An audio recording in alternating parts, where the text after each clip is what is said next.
Welcome everyone. We are ready to start our engines for this year's road trip. And where are we going again? Maryland! Yay! The birthplace of Valerie. If it wouldn't be for Maryland, we would not have Valerie. It has shaped a lot of who I am, even though I haven't lived there in a lot of years. It, all those formational years Yes. were in Maryland. So where did you go that was fun when you were a little kid? Well, Field trips? Field trips. It's funny, we were so close to Washington, D.C., so that was a big deal.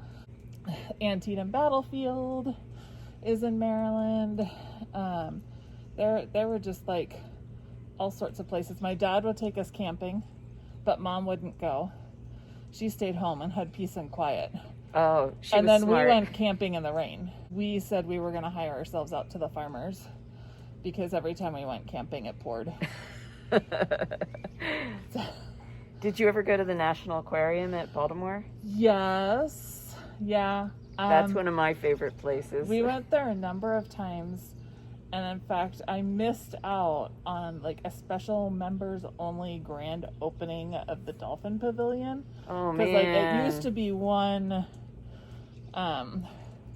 just one building, and then they built that Dolphin Pavilion. I think that opened in 1990. Okay.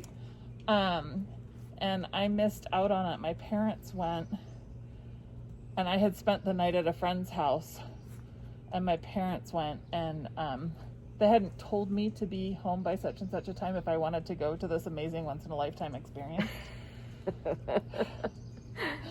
So, anyhow, well. I have since returned. Oh, and down in the Inner Harbor, there's this really cool place called the Maryland Science Center. Oh. I spent lots of time there as a kid, and then later when I was working with like the youth group at my church and stuff, we would take kids down there, and they were just always fun exhibits and interesting hands-on things to do. And they had an IMAX theater. That was a big deal. Oh, that is a big deal. That was the first IMAX theater I was ever in. Fun. Anyway, Maryland memories. So this week we're going to start our engines. Yes. And that doesn't involve a whole lot, right? Yeah, it's a really basic clue, like, and we did exactly the same thing. As just a way to get people kind of in the groove and used to us. Good luck with that, people. But it's also a way for people to like just get the feel of the yarn and get the hang of how they're knitting. I know one of the things that nobody likes to think about with a shawl in particular, no one likes to think about this anyway, but particularly with a shawl, people don't like to talk about gauge. So, and I'm normally one of those people. Right. I am too on a shawl. I will say, like, shawls, I generally, like, skip over that whole gauge swatch information. Don't do that this time. Right. Because this is a mystery, we can't tell you why exactly it's so important. Other than to say that you have never constructed a shawl like this before in your life. And things need to be knit at the same gauge so that everything fits together and looks good in the end. Yeah. So if you haven't done your gauge swatches yet, checking the oil of your car, so to speak, do so now and then start your engines. Particularly with the stockinette. You'll do stockinette based things for a little while. But garter choices are coming. Exactly. So we just want to make sure that everything fits together when you make your shawl. Yeah.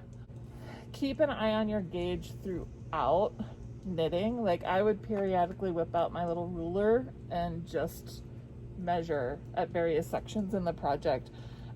Because I guess I'm just all in upheaval right now, and my attention has changed, and in fact it changed in the middle of designing this shawl. So I ended up having one stockinette gauge and then using 2 different needles for various garter sections, 2 different needle sizes, just because my gauge and tension had changed. Yeah.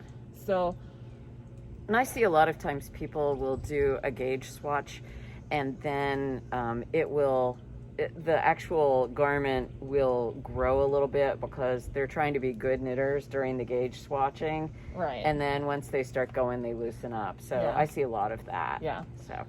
So all of this talk about gauge and swatches is not to bring you down, because we know everyone is anxious to get started. We just really want you to be successful and not frustrated at some point later down the road where something doesn't fit right or doesn't jive. So it's a step that nobody likes to take, but it can set you up for great success down the road. and we hope that you really enjoy our journey. We are so excited to get started. It's really hard just to start the engines. Yes. But then the next clue will be in a week. Yep. So that's soon, and you'll just get a little bit warmed up. You have plenty of time. We're making sure as we go along, as we did last year, that you have so much time to do every clue that you will not risk any injury. And if you're a fanatic knitter, you will have time to do projects in between, because we suspect you might have other projects anyway. So we want a nice, relaxed vacation kind of shawl, not a hysterical process. Yes. So it should be good. This is a leisurely road trip around Maryland. Yes. And we will make lots and lots and lots and lots and lots and lots and lots of stops. We will. So have a wonderful week. Get your engines going. We will see you next Saturday with the release of the official leg 1, where major choices begin. Yeah. Follow us on Facebook. Follow us on Instagram. Join our Facebook group. Comment. Join the Ravelry forums. Fans of Really Clear over there. Every place else we're Road Trip Mystery. And get engaged and let's have fun. Yeah, we really look forward to it. So we will see you on the road. Woohoo!